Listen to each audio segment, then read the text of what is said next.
성경 봉독 시간입니다. 모두 자리에서 일어나 주세요. 오늘 함께 드릴 말씀은 마태복음 24장 7절부터 14절 말씀입니다. 민족이 민족을, 나라가 나라를 대적하여 일어나겠고 곳곳에 기근과 지진이 있으리니 이 모든 것은 재난의 시작이니라. 그때 사람들이 너희를 환난에 넘겨주겠으며 너희를 죽이리니 너희가 내 이름 때문에 모든 민족에게 미움을 받으리라. 그때 많은 사람들이 실족하게 되어 서로 잡아주고 서로 미워하겠으며 거짓 선지자가 많이 일어나 많은 사람을 미혹하겠으며 불법이 성함으로 많은 사람의 사랑이 식어지리라. 그러나 끝까지 견디는 자는 구원을 얻으리라. 이 천국 복음이 모든 민족에게 증언이 되기 위하여 온 세상에 전파되리니 그제야 끝이 오리라. 아멘.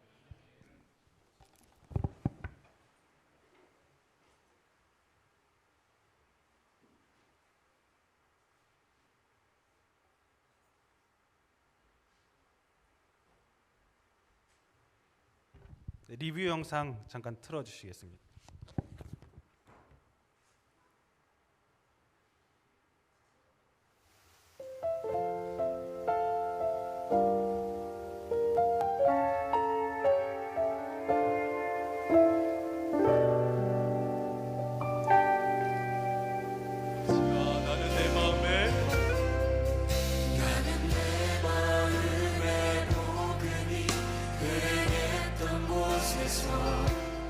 다시 아버지를 만나고 주님 내 마음에 연약한 눈물의 끝에서 또 나를 안겨주시네. 작다 생각했던 그의 부르심 다시 나를 회복해 하시네.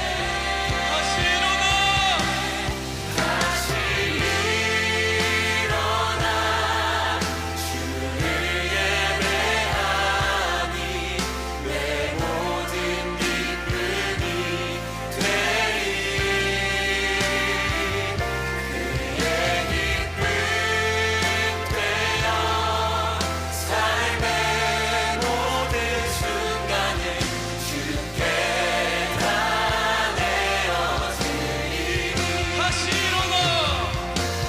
다시 일어나 주를 예배하니 내 모든 기쁨이 되리.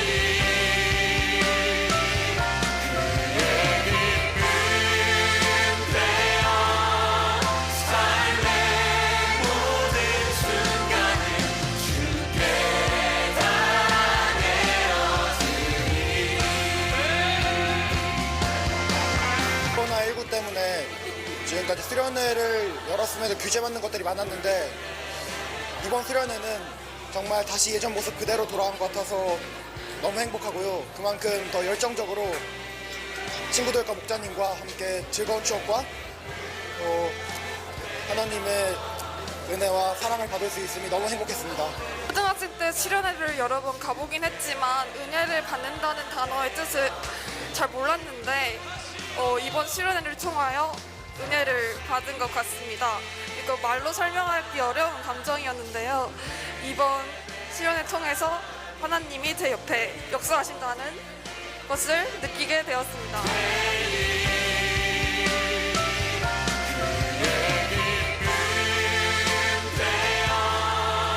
삶의 모든 순간을 주께 다 내어드리니.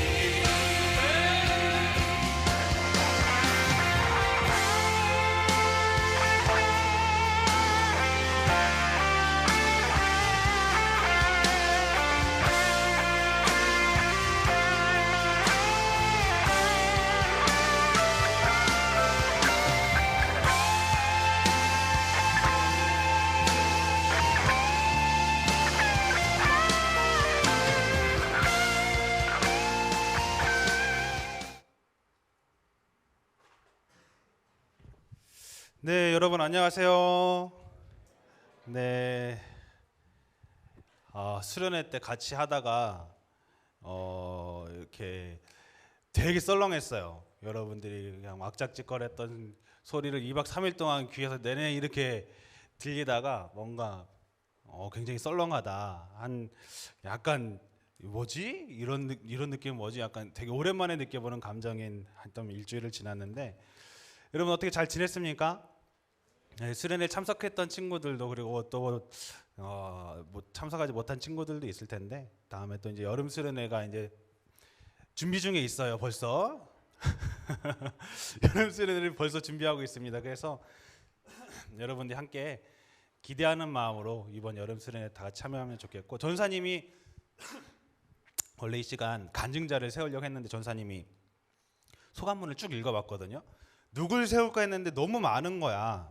그래서 이거는 그냥 전사님이 이 간증문을 몇 명 친구들 그냥 읽어드리는 게 훨씬 더 낫겠다 싶어서 여러분들이 잘 쓰는 간증문 물론은 익명으로는 할 겁니다.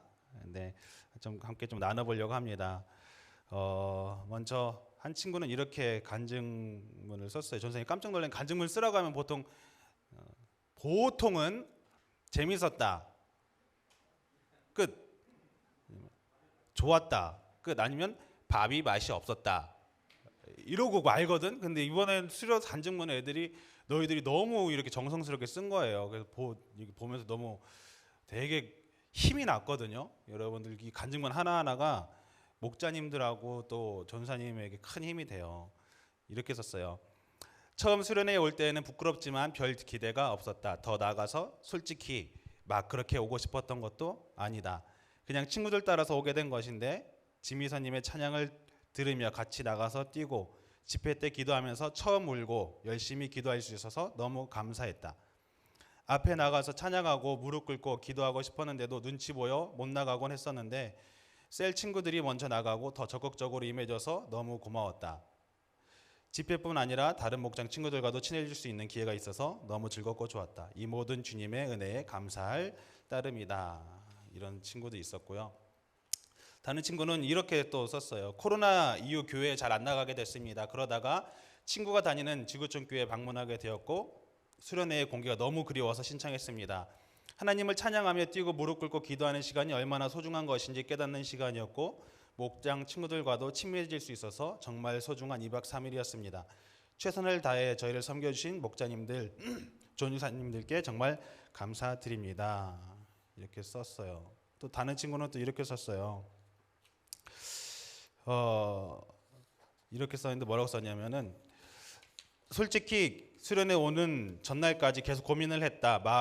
마음은 너무 가고 싶어 신청서도 작성해 먼저 냈는데 계속 생각은 학원에 가 있었다. 하지만 수련회에 오자마자 무엇 때문인지 학원 생각이 모두 사라지고 주님께 드리는 예배에만 집중하게 되었고 그 순간 정말 주님께서 나를 수련회로 부르셨다는 것을 느꼈다. 내가 수련회로 오게 된 가장 큰 이유가 너무 간절하고 불안한 대학 입시 때문이었다. 지금 고3 친구거든요. 첫째 날까지는 계속 기도할 때 대학 잘 가게 해달라고 실기시험 때 떨지 않게 해달라고 처음부터 끝까지 대학에 대한 얘기만 하는 기도만 했었다. 그러면서 나는 주님께서 찾아와 주시지 않지? 주님이 찾아와 주신다면 다는 게 어떤 거지? 이런 생각만 하고 있었는데 둘째 날 저녁 집회 때 대학 얘기 말고 간절한 마음으로 제발 찾아와 달라고 기도하니 나도 모르게 눈물이 쏟아지고 주님이 주변의 눈치만 보며 소극적이던 내가 나도 모르게 열심히 찬양 드릴 수 있어 좋았다. 이번 수련회가 끝나고 우리가 먼저 주님을 찾아 어느 곳에 있든지 기도드리고 찬양 드릴 수 있도록 노력해야겠다. 이렇게 간증문을 썼어요. 마지막 한 친구만 읽고 좀 하려고 하는데요. 한 친구는 이렇게 썼습니다. 사실 이번 수련회는 3일 동안 공부할 시간을 낭비하기만 할 것 같고 평소에도 피곤한데 수련회에 가면 얼마나 더 피곤할까 생각해서 별로 참여하고 싶은 마음은 없었다. 하지만 엄마 손에 이끌려 억지로 참여했는데 2박 3일 동안 수련회에서 지내면서 정말 오길 잘했다 하는 생각이 들었던 것 같다. 늦게 자서 피곤해도 찬양 시간이면 제일 열심히 뛰었고 레크레이션 시간이면 제일 큰 소리로 재밌게 참여하던 나를 볼 수 있었고 목장 친구들과도 친해질 수 있는 시간이어서 하나도 후회되지 않는 시간이었다. 특히 지미선님의 찬양 시간과 이무현 목사님의 설교가 제일 기억에 남았는데 매 예배 시간에 울면서 기도하고 은혜 받을 수 있어서 너무 감사했고 하나님께 정말 올 생각이 없던 나를 이번 수련회를 결국 오게 하셨다는 것이 너무 감사하기도 했다. 수련회 끝나고 나서도 결심했었던 것들 꼭 지키는 내가 되기를 열심히 기도했고 원한다. 이렇게 썼습니다. 더 많아요. 이 친구들 말고도 진짜 읽어주고 싶은 간증문이 너무 많은데 너무 많아서 다 못하겠고 전사님이 간증문을 읽으면서 한 가지 느낀 게 있어요. 죄다 이무현 목사님이 칭찬만 했네 하면서. 돈노사님 설교가 너무 은혜스러웠다는 친구는 한 명도 없더라고. 그래서 약간의 배신감을 느끼면서 한편으로는 또 이런 생각이 들었어요. 전사님이 뭐라고 기도했냐면 주님만 드러날 수 있는 수련회, 주님의 은혜만 드러낼 수 있는 수련회 라고 너무 빡시게 기도했더니 진짜 나한테는 하나님이 은혜로 영광을 하나도 안 주셨네요. 약간의 배신감이 좀 느껴질 뻔했지만 감사했던 건 전사님이 설교 시간에 했던 내용들을 가지면 이렇게 쓰면서 여러분들이 그런 것들 이 은혜를 나눈 걸 보면서 그래 맞아, 내가 드러나는 게 아니라 하나님 말씀이 드러나는 것이 너무 감사하다. 하나님 말씀을 통해서 여러분들이 은혜 받을 수 있었던 것에 너무 감사하다. 이런 생각이 들었어요. 그러면서 나는 개그를 좀 더 연말을 해야 되나 이런 생각도 하면서 정말 은혜스러웠던 시간이었던 것 같습니다. 더 정말 감사한 거는 이번 수련회 때 우리 심경규 목사님이 원래 군기반장이시거든요. 이렇게 돌아다니면서 뭐 하시냐면은 화장실 보면서 이제 이렇게 구름 과자 이렇게 피우는 친구가 없는지 이렇게 한 바퀴 도시거든요. 근데 정말 신기한 거는 한 명도 안 한 건지 안 걸린 건지 없었어요. 그런 사람이 한 명도 없었어요. 그래서 목사님들이 다 너무 신기한 거, 이런 적이 없었는데 지금까지 하면서 아니 이렇게 애들이 말을 잘 듣나, 원래 수련회 때 이렇게 말 잘 들은 적이 없었는데 하자는 대로 다 하니까 목사님들도 약간 자꾸 왜 이러지 애들이 왜 이러지 하면서 수련회를 좀 임할 수 있었던 것 같아요. 자라고 하니까 자고, 첫째 날에 뭐 일찍 자라고 하니까 또 다들 어느 정도 좀 일찍 잤던 것 같아요. 물론 한 뭐 3시까지는 뭐 이렇게 수다 떠는 친구도 있었던 것 같은데 대부분 다 일찍 잤던 것 같고, 특별히 문제 일으켰던 친구도 없고 그 모든 게 다 좀 은혜였던 것 같습니다. 이 시간 박수로 하나님께 감사했으면 좋겠어요. 그래요, 여러분. 수련회에서 전사님이 한 가지 확실히 약속할 수 있는 거는 오면은 후회는 절대 하지 않는다. 오면은 절대 후회하지 않는다. 그래도 하나님께 집중할 수 있는 어떻게 보면 시간을 여러분들이 강제로 물리적으로 만드는 시간이거든요. 물론 지금도 여러분 하나님이 역사하시고요, 하나님이 지금도 일하십니다. 근데 문제는 내가 집중하지 못하는 것에 문제가 있거든요. 얼마나 바빠요. 이제 피지컬도 봐야 되고, 그렇죠? 피지컬 100도 봐야 되고 막 이러니까 얼마나 막 세상에 눈 돌릴 게 많아. 그러니까 그 시간만큼은 다 차단하고 핸드폰도 다 수거하니까 할 것도 없고 하니까 막 서로 옆에 친구랑 얘기하고 찬양하고 이런 것들이 굉장히 여러분 좋은 시간입니다. 그러니까 이번 여름에는 제발 이랬으면 좋겠어. 그만 가자 얘들아. 너무 많아서 인원이 폭파됐다.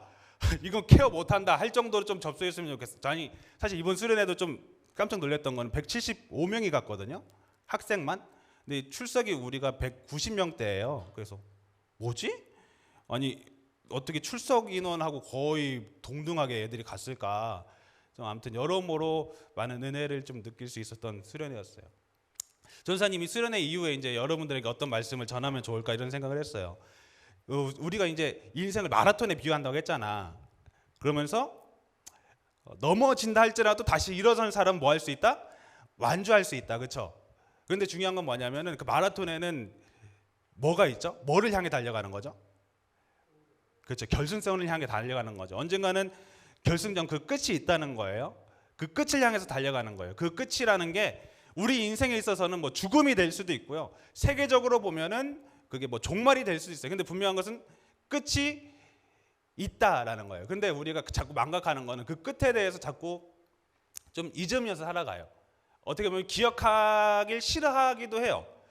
끝이라는 것을 인정하기 싫고, 사실 죽음이라는 거 받아들이고 인정한다는 게 너무 좀 힘들잖아요. 근데 분명한 사실은 누군가는 다 그 끝을 경험할 수밖에 없는 삶을 산다는 거죠.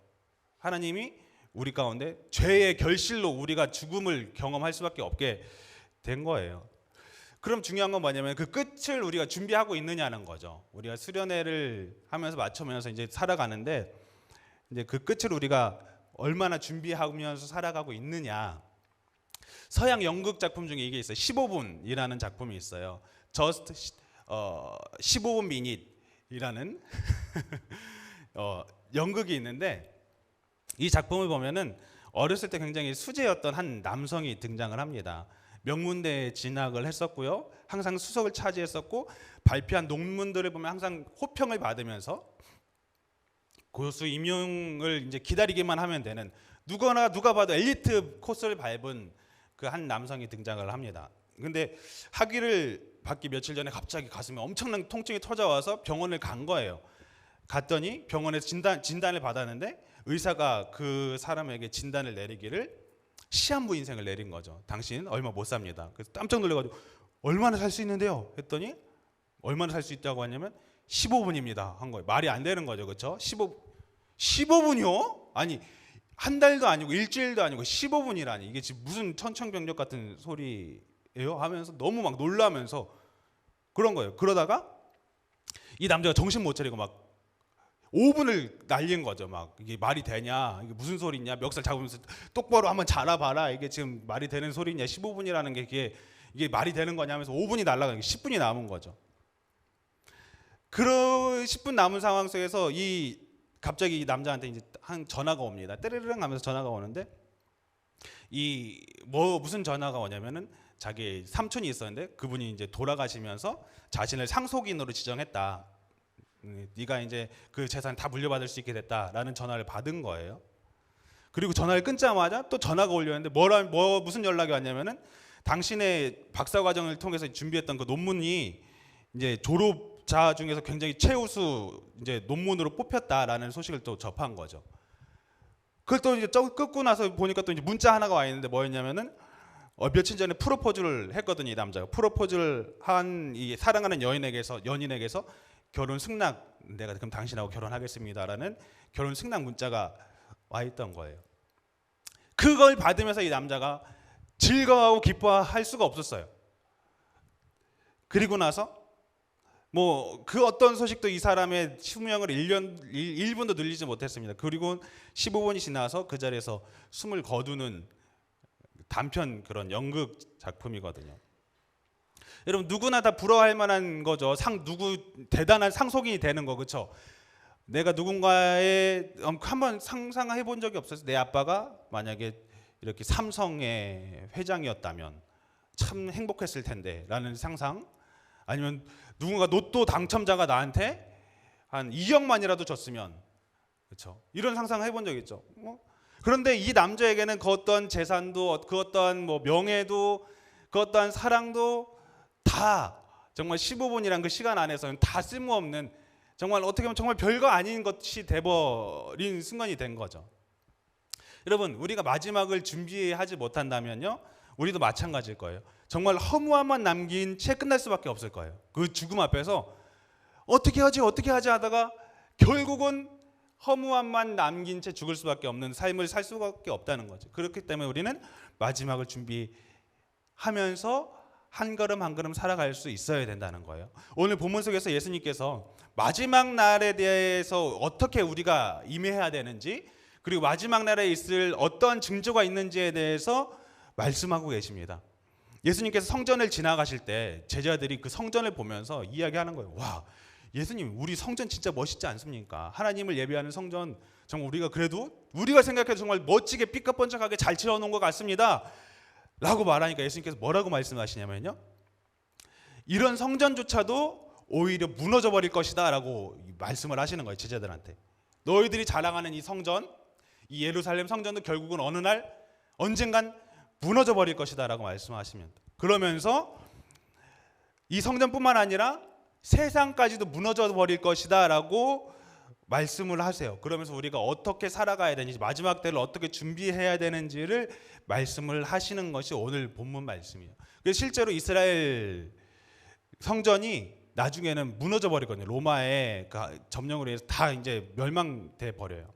그럼 마지막을 준비한다는 것, 우리는 그럼 마지막을 어떻게 준비해야 될지를 세 가지로 한번 좀 나눠보려고 합니다. 첫 번째로는 다 같이 한번 읽어볼게요. 시작. 마지막 때를 알아야 한다. 마지막 때가 있다는 것을 우리들이 인지하고 알아야 된다는 거예요. 그렇지 않으면 준비를 할 수가 없습니다. 에이 뭐 언젠간 멀리 되겠지가 아니라 그게 당장 내일이 될 수도 있고 그게 당장 1시간 뒤가 될지도 모르는 거예요. 여러분들 이 성문전 문 밖을 나가서 내가 살 수 있다라고 확신하세요? 그건 모르는 거예요. 요즘 한문철의 블랙박스를 보면서 어떤 마음이 생긴 줄 아세요? 운전하기가 무서워. 아니 정말 말짱하게 가고 있는데 갑자기 다른 차가 막 확 끼어들어버리니까 너무 막 무서운 거야. 전사님이 지난주 답사를 갔다 왔거든요. 여름 수련회 답사 장소를 답사를 갔다 왔어요. 그래서 너무 막 피곤해 죽겠는 또 답사를 가니까 너무 힘든 거예요. 근데 다른 수지의 채플 전도사님이 운전을 하고 있는데 너무 천천히 운전하는 거야. 전도사님들 그때 6명 탔거든 스타렉스에. 근데 알지 얘들아 6명 타면은 버스 전용도를 탈 수 있어요. 그러니까 앞이 뻥 뚫렸어. 옆은 막혔는데 이 앞이 뻥 뚫렸는데 이 전도사님이 100km로밖에 안 달리는 거 110km는 밟을 수 있거든. 그런데 그래서 전도사님 왜 이렇게 천천히 가요? 했더니 뭐 리미트 걸렸어. 왜 이렇게 천천히 가냐 했더니 요즘 제가 한문철 그 변호사 영상을 너무 많이 보는데 옆에서 막 차들이 껴들 것 같아서 못 가겠다고.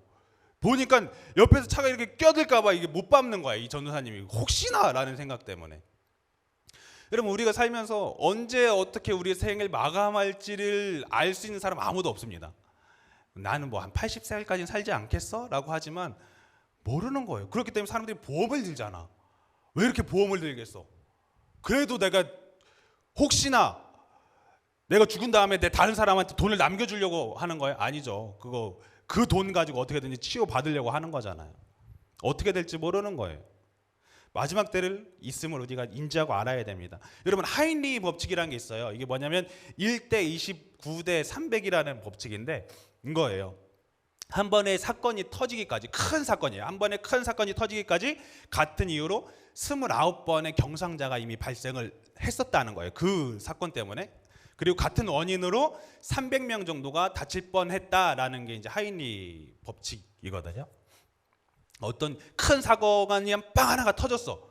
그러면은 그것 때문에 29명이 이미 그런 걸로 가볍게 다친 적이 있다는 거예요. 그 300명이 진짜 다칠 뻔했던 적이 그러니까 있다는 거예요. 그러니까 그런 징조가 이미 여러 번 보여왔었다라는 거예요. 큰 사건이 있기 전에 여러 번 징조가 있어 왔다라는 게 하인리 법칙이거든요. 여러분 뭔가 큰 사건이 터지게 되는 징조들이 항상 있습니다. 전조 증상이라고 하거든요. 삼풍백화점이라고 알지 모르겠어요. 전사님이 아주 어렸을 때 초등학교 5학년 때 1995년도에 오후 5시 57분에 거의 6시죠. 어떤 일이 있었냐면 상품백화점이라는 굉장히 큰 백화점이 붕괴하는 사고가 발생을 해요. 이 사고로 1000여 명 정도가 목숨을 잃었어요.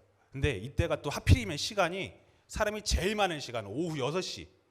사람이 백화점이거든요. 백화점에 가장 많은 시간 오후 6시에 이게 무너져 내린 보면 알겠지만 기둥만 남고 가운데는 폭삭 주저앉았거든요.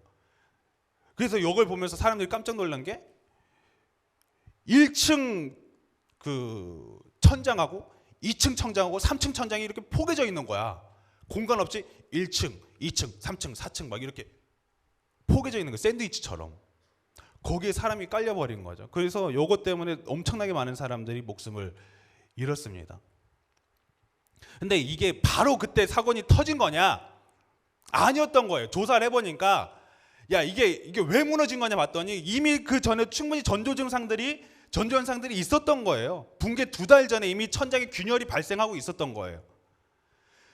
그리고 한 달 전부터는 벌써 천장에서 모래가 쏟아져 내렸대요. 식당에서 밥을 먹는 자꾸 모래가 우수수 떨어져 내렸대.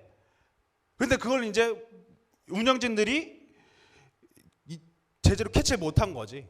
그리고 그걸 커트를 안 한 거죠. 이제 야 이거 보수해야 된다. 운영하면 안 된다. 그렇게 안 된 거죠. 그리고 붕괴 1시간 전에는 이미 천장이 내려앉기 시작했대요. 그래서 이 운영진들이 모여가지고 대책회의를 열다가 어떻게 한 줄 아세요? 대피 방송을 했어야 되잖아. 이거 건물 위험합니다. 다들 나가세요. 해야 되는데 대피 방송을 하지 않고 임원들 먼저 대피를 합니다. 그리고 나서 무너져 내렸거든요. 그래서 거기는 직원들도 이렇게 피하지 못했었어요. 이 전조 증상을 발견한 그 시점부터 보수공사를 시작했다면 이 대참사는 일어나지 않았을 거다라는 거죠. 마찬가지예요, 여러분. 우리가 사는 이 세상도 하나님이 분명히 약속하셨어요. 예수님이 분명히 약속하셨어요. 마지막 때가 있을 거고 그 때가 언제나라는 것을 말씀을 하셨어요. 언제쯤 올 거다라는 걸 말씀하시고, 근데 그게 언제인지 정확하게는 우리는 알지 못합니다. 그런데 분명한 것은 그것에 대한 전조 증상, 그 마지막 때가 있을 현상들에 대해서 우리에게 말씀을 해주셨다라는 거죠. 그럼 우리는 그것을 알고 그것을 마지막 때를 의연히 준비하고 대비하고 있다면은 우리는 그 대참사를 막을 수 있다는 거예요. 그래서 마태복음 27장 7절 8절 보면 이렇게 말씀합니다. 마지막 때가 어떤 일이 있을지 다 같이 한번 읽어보시죠. 시작. 민족이 민족을 지진이 일어나리니 이 모든 것은 재난의 시작이니라. 마지막 날에 일어날 일들에 대해서 본문은 이야기하는데 지진이 있을 거고 그리고 기근이 있을 거고 또 보면은 뒤에도 보면 뭐라고 말씀하시냐면은 거짓 선지자들이 일어날 거고 많은 사람들이 그들을 미혹할 거고 또 많은 이들이 믿는 이들을 미워할 거다, 박해할 거다라고 성경은 예수님께서는 이야기를 하고 계세요. 여러분, 우리가 사는 이 세상이 점점 마지막 때로 좀 가고 있다라는 증거 중에 하나는 지진이 일어나는 횟수가 통계를 내보니까 점점 많아지고 있다고 해요. 우리나라뿐만 아니라 세계적으로 볼 때 지진의 횟수가 점점 증가하고 있어요. 뭐 최근에 일본은 쓰나미 때문에 난리도 아니었죠, 그렇죠? 쓰나미 때문에 모든 집들이 다 휩쓸려가면서 전사님이 깜짝 놀란 게, 야, 이 CG인가 싶었어요. 아니 바닷물이 밀려오는데 집들이 다 쓸려 내려가더라고. 지금 이제 또 최근에 튀르키예 쪽에 지진이 발생을 했죠, 터키. 그래서 많은 사람들이 굉장히 많은 고통을 받고 있어요. 전사님 너무 마음이 아픈 게 어떤 부모님은 자신의 아이, 깔린 아이, 죽은 아이의 손을 붙들고 있는 사진을 보면서 전사님은 이제 또 아이가 있잖아. 너무 마음이 아픈 거야. 그걸 보면서 아, 진짜 마지막 때가 점점 다가오고 있구나. 우리가 그것을 준비하지 않는다면은, 우리들이 그걸 인지하지 않는다면은 진짜 정말 그리스도인들조차도 넘어가는 이들이 많겠구나 싶은 생각이 들었어요. 지금 여러분 우크라이나는 또 어때요? 지금 전쟁이 1년째 지속되고 있잖아요. 그렇죠? 그걸로 고통을 받고 있습니다. 여러분 이런 것들이요, 성경은 이런 것들이 마지막으로 향하는 길임을 우리에게 말씀하고 있다는 거예요. 참 안타까운 거는 우리의 마지막은요 그렇게 밝진 않아요. 여러분 신앙생활 하는데 마지막으로 가는 그 길이 생각보다 많이 힘들 거예요. 성경은 그렇게 이야기하고 있거든요. 야, 너희들이 믿는 그것이 큰 뭐 부가 있을 거고 명예가 있을 거고 많은 이들이 너를 인정해 줄 거고 너희들이 살아갈 때마다 내가 뭐 부정 없이 부어져 가지고 또 풍족하게 될 거다가 아니라 마지막으로 갈수록 믿는 이들이 박해를 받을 것이고 마지막으로 갈수록 전쟁과 기근 때문에 많은 이들이 죽을 것이고 오히려 믿는 자들이 잡혀갈 것이고 이런 것에 대해서 계시록은 더 상세하게 이야기하고 있어요. 요한계시록에. 여러분 그렇기 때문에 우리가 마지막 징조를 알고 오히려 그때를 준비해 할 수 있어야 된다는 거죠. 날이 저물면 집에 아버지가 그리고 어머니가 귀가해서 오십니다. 그렇죠? 그럼 우리는 맞이할까? 엄마 오셨어요? 다녀오셨어요? 마찬가지예요. 이 세상도 언젠간 우리의 신랑 되시는 예수님께서 다시 오시는 때가 온다라고 말씀하십니다. 그때를 우리는 정신 바짝 차리고 어떻게 준비하고 있어야 된다는 거예요. 그때가 언제든지 맞이할 수 있도록. 두 번째, 마지막 때를 위해서 우리는 어떻게 무엇을 준비해야 되는가? 무엇을 준비해야 되는가? 두 번째는 마지막 때를 위해서 견딜 힘이 있어야 된다는 거죠. 마지막 때를 위해서 견딜 힘이 있어야 돼요. 마태복음 24장 13절 다 같이 한번 읽어봅시다. 시작. 그러나 끝까지 견디는 자는 구원을 얻으리라. 끝까지 견디는 자는 구원을 얻는다 말씀합니다. 여러분 여기서 견딘다라는 것은요 계속해서 그 자리를 지키고 남아 있는 것을 말씀을 하시는 거예요. 여러분 믿는 자가 박해를 받는 시대가 온다면 우리가 이 자리를 지킬 수 있을까요? 코로나 시기 때 전사님이 뼈저리게 경험을 했어요. 와 어떻게 보면 요즘 이제 코로나가 감기로 취급을 하거든요. 병원에서 코로나라고 하면 감기약 처방해주고 보내요. 근데 우리가 처음 코로나를 겪었을 때 어떻게 예배 드렸죠? 집에서 예배 드렸죠. 여기는 아무도 없었어요. 전사님 카메라 보고 예배했고요. 정말 너무 썰렁했어요. 그러면서 이게 회복이 될까? 그러면서 신앙이 무너진 친구들 실제 많습니다, 여러분. 실제로 신앙이 무너져 버려서 지금까지도 예배를 회복하지 못하고 신앙을 회복하지 못하고 뭐 교회 며칠 안 다녀 보니까 하나님 없는 것 같은데 왜? 뭐 똑같거든. 살아가는 우리 세상 자체가 그냥 뭐 하나님 없는 것 같이 생각이 느껴지거든. 그러다 보니까 신앙을 다 잊어버리는 거예요. 그런데 그런 어려운 그 코로나조차도 우리가 믿음을 잃어버리는데 작은 코로나조차도 우리가 믿음을 잃어버리게 하는 요소 중에 하나인데 더 큰 박해가 있다. 어떤 사람이 칼을 들고 와가지고 너 예수님 믿으면 죽여버릴 거야 한다면은 그 상황 속에서 어느 사람이 과연 누가 내가 주님을 위해서 죽겠습니다라면서 나갈 수 있을까?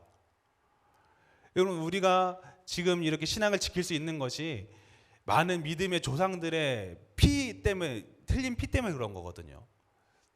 니네들이 나를 죽여도 나는 하나님을 믿겠다, 예수님을 믿겠다라는 그런 믿음의 고백이 있기 때문에 우리가 지금 믿는 거거든요. 일제시대 때 뭐가 있었냐면 십자가 밟기라는 게 있었어요. 이 십자가 밟고 지나가면 너 살려준다 하고 놓은 거야. 많은 사람들이 십자가 밟고 지나갑니다.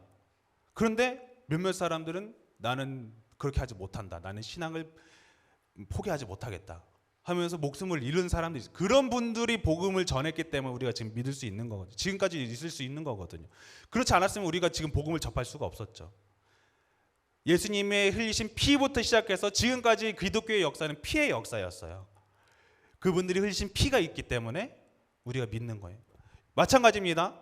여러분들이 흘린 피와 땀방울이 있기 때문에 다음 세대가 살 수 있는 거예요. 목자님들이 흘린 피와 땀방울이 있기 때문에 여러분들이 살 수 있는 것처럼 여러분들도 마찬가지입니다. 그것이 세워지지 않는다? 그것이 되지 않는다면 다음 세대는 없어요. 그러면 끝이에요. 이제 한국은 끝이에요. 그럼 그 촛대를 다른 나라로 옮기시겠죠. 하나님께서 다른 나라를 쓰시겠죠.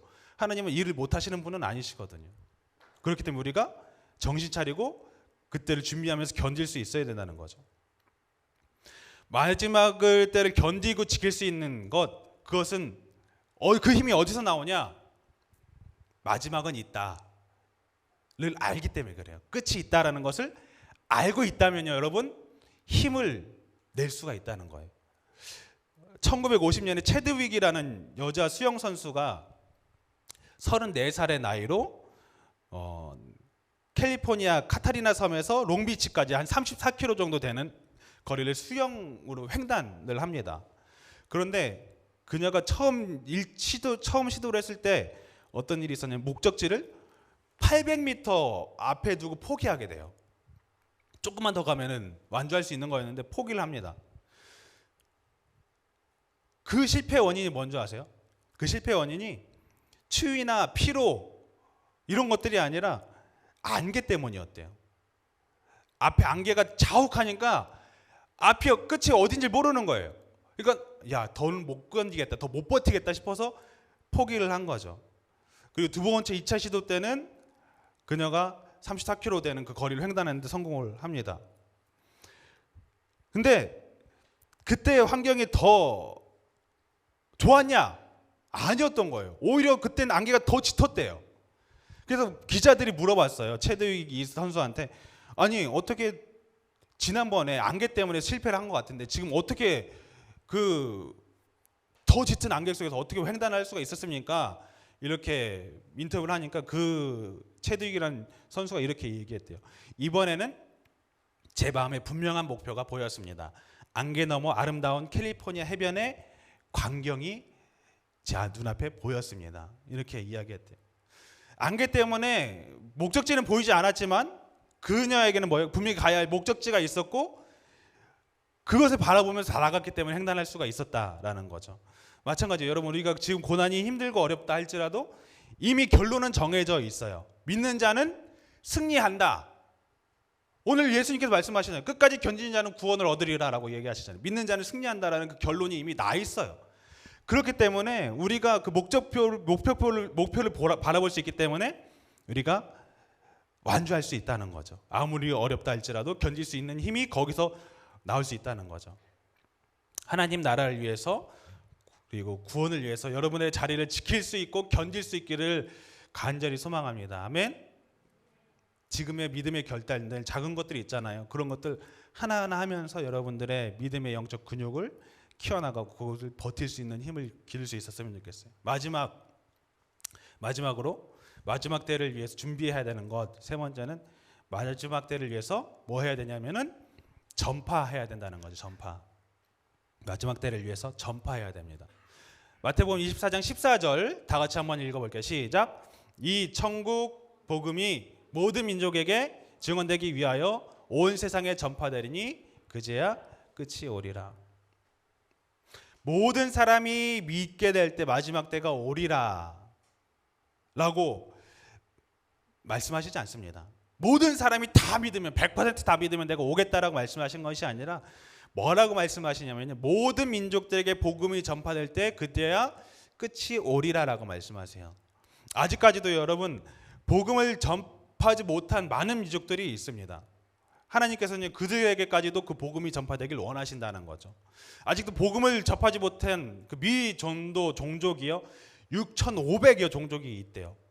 아직도 복음을 알지 못하는 종족들이 너무나도 많은 거예요. 그 종족들에게도 복음이 전파될 때 내가 그때서 오겠다라고 예수님께서는 말씀을 하시는 거죠.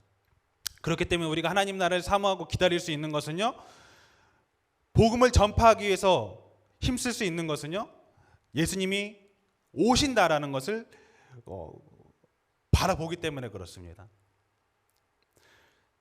여러분, 사실 민족들에게 복음을 전파한다라는 것이 되게 먼 이야기 같죠.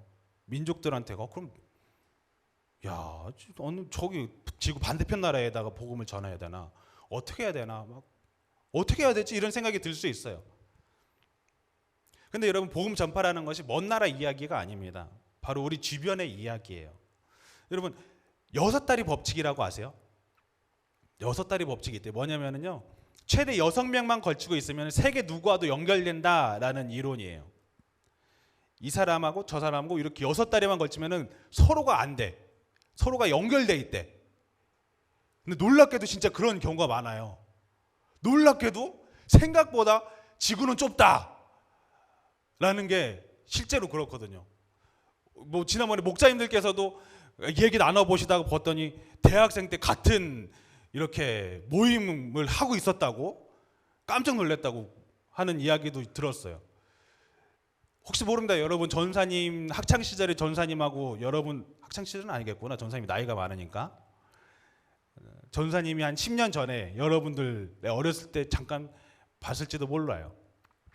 6다리만 걸치면 서로가 서로를 다 안다는 거죠. 더군다나 지금 이 법칙이 더 무너지고 있어요. 왠 줄 아세요? 인터넷과 모바일로 굳이 6명을 걸치지 않더라도 지금은 이제 세계 누구와도 다 이어질 수 있는 굉장히 빠른 시대가 돼버렸어요. 여러분, 그 말은 뭘 이야기하는 거냐면요, 여러분들의 삶 속에서 복음을 전하는 자의 삶을 지켜나간다면은 세계 복음화는 생각보다 그렇게 어렵지가 않다라는 거죠. 여러분들이 그런 복음 전도자의 삶을 지금 있는 자리에서 살아간다면요, 우리가 그런 삶을 살아갈 수 있는 저와 여러분들이 될 수 있었으면 좋겠습니다. 아멘. 여러분, 마지막은요, 이걸 기억하세요. 끝이라는 의미를 담는 것과 동시에 또 다른 게 있어요. 뭔지 아세요? 시작이라는 것을 의미를 또 담고 있습니다. 이게 마지막이야 라는 것은요, 거기서 완전히 엔딩이 아니라 또 다른 시작이 된다는 거죠. 성경은요, 뭐라고 이야기하냐면 마지막에 오는데 중요한 거는 거기서 끝이 아니다. 그 다음은 뭐예요?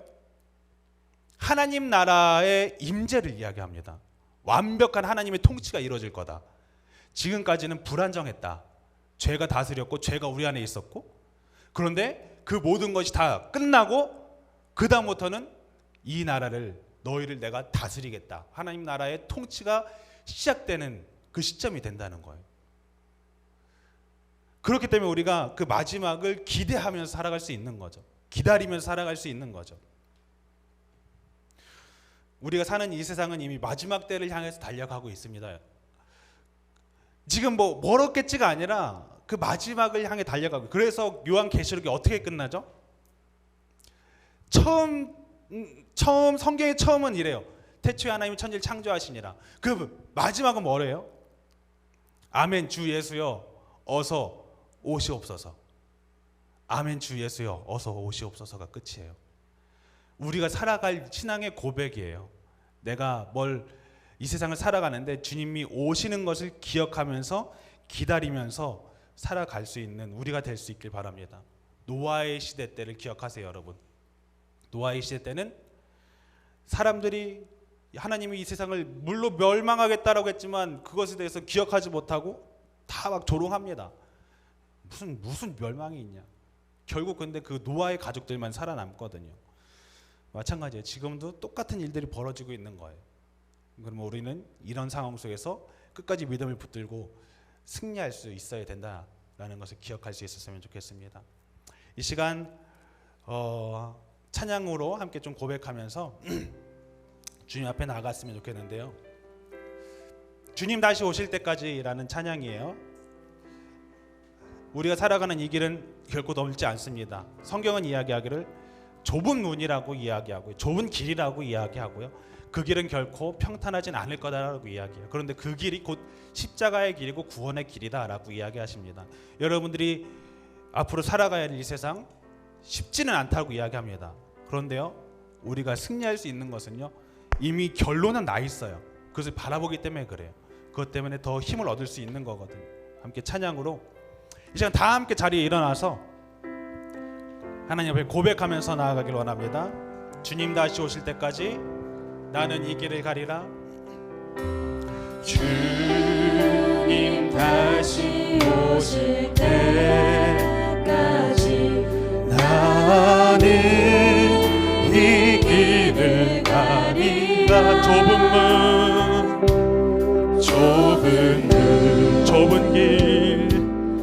좁은 길 나의 십자가 지고 따르겠습니다.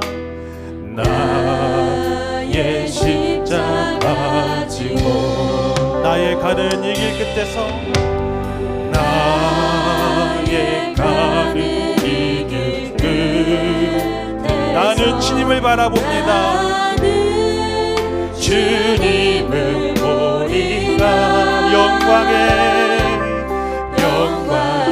내 주님 나를 맞아주시니 나를 맞아주시니 주님 다시 오실 때까지 나는 일어나 달려가겠습니다. 나는 일어나 달려가리라. 주의 영광 온 땅 덮을 때 나는 일어나 노래하리. 아멘. 늘 사모하는 주님 온 세상 그주시라. 늘 사모하는 주님 영광의 왕이신 주님 다시 오실 때까지 나는 일어나 달려가리라. 주님 다시 오실 아멘. 이것이 우리들의 믿음의 고백이 되길 소망합니다. 나는 일어나 달려가리라. 주의 영광 온 땅 덮을 때 나는 일어나 노래하리. 나는 일어나 노래하리.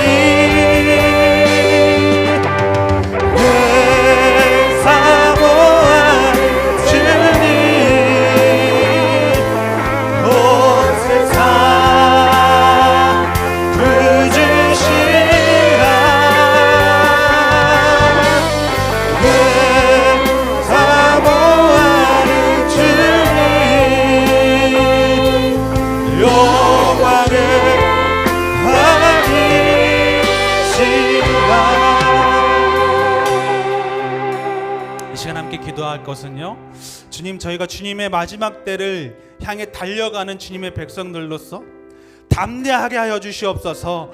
저희 믿음이 흔들리지 않게 하여 주시옵소서. 비록 저희 삶이 고단하고 힘들고 그 길이 비록 좁은 길이라 할지라도 그 길 가운데는 결국 승리가 있음을 고백하게 하시고 끝까지 주님을 신뢰하며 나아가는 저희가 해달라고, 그러나 끝까지 견디는 자는 구원을 얻으리라는 주님의 말씀을 붙들면서 한 걸음 한 걸음 나아가는 저희가 되게 해달라고 함께 고백하시면서 기도로 나아가도록 합니다. 다 함께 기도합니다. 주여,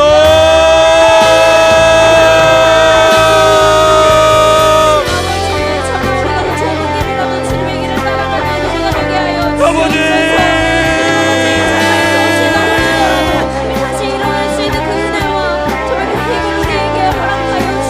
저희가 신뢰하며 주님 앞에 나아갑니다. 저희가 가는 길 길이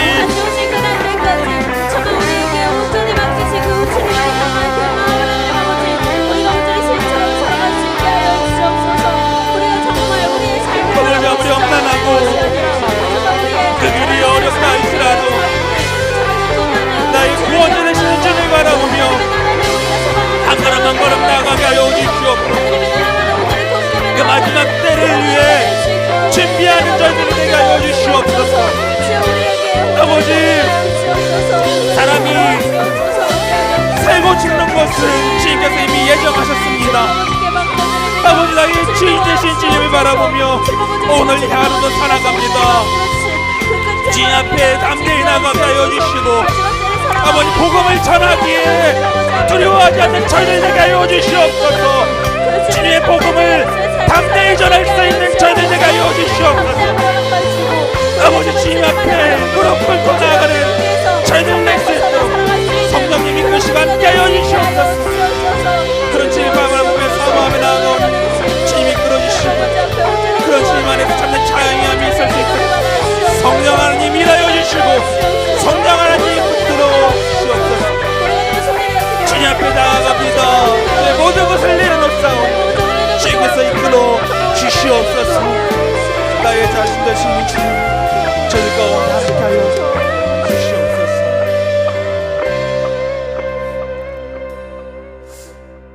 하나님, 저희가 살아가는 이 세상, 그 마지막은 더 어렵다, 그 마지막은 더 힘들다, 오늘 말씀하십니다. 하지만 저희가 그 상황 속에서도 소망을 품을 수 있는 것은 저희가 그 마지막을 알기 때문입니다. 결국은 믿는 자는 승리할 것이고 하나님의 나라가, 하나님의 통치가 시작된다라는 것을 저희 마음 가운데 깊이 새기게 하시고, 주님, 아무리 어렵다 할지라도 그 길이 험난하다 할지라도 주님의 십자가를 바라보며 주님의 십자가의 길을 뒤따를 수 있는 저희들 되게 하여 주시옵소서. 주님께서 저희를 위해서 십자가를 짊어지고 그 십자가 위에서 자신의 생명을 내려놓으셨듯이 저희 또한 주님의 뒤를 따르며 그 길이 좁은 길이다, 좁은 문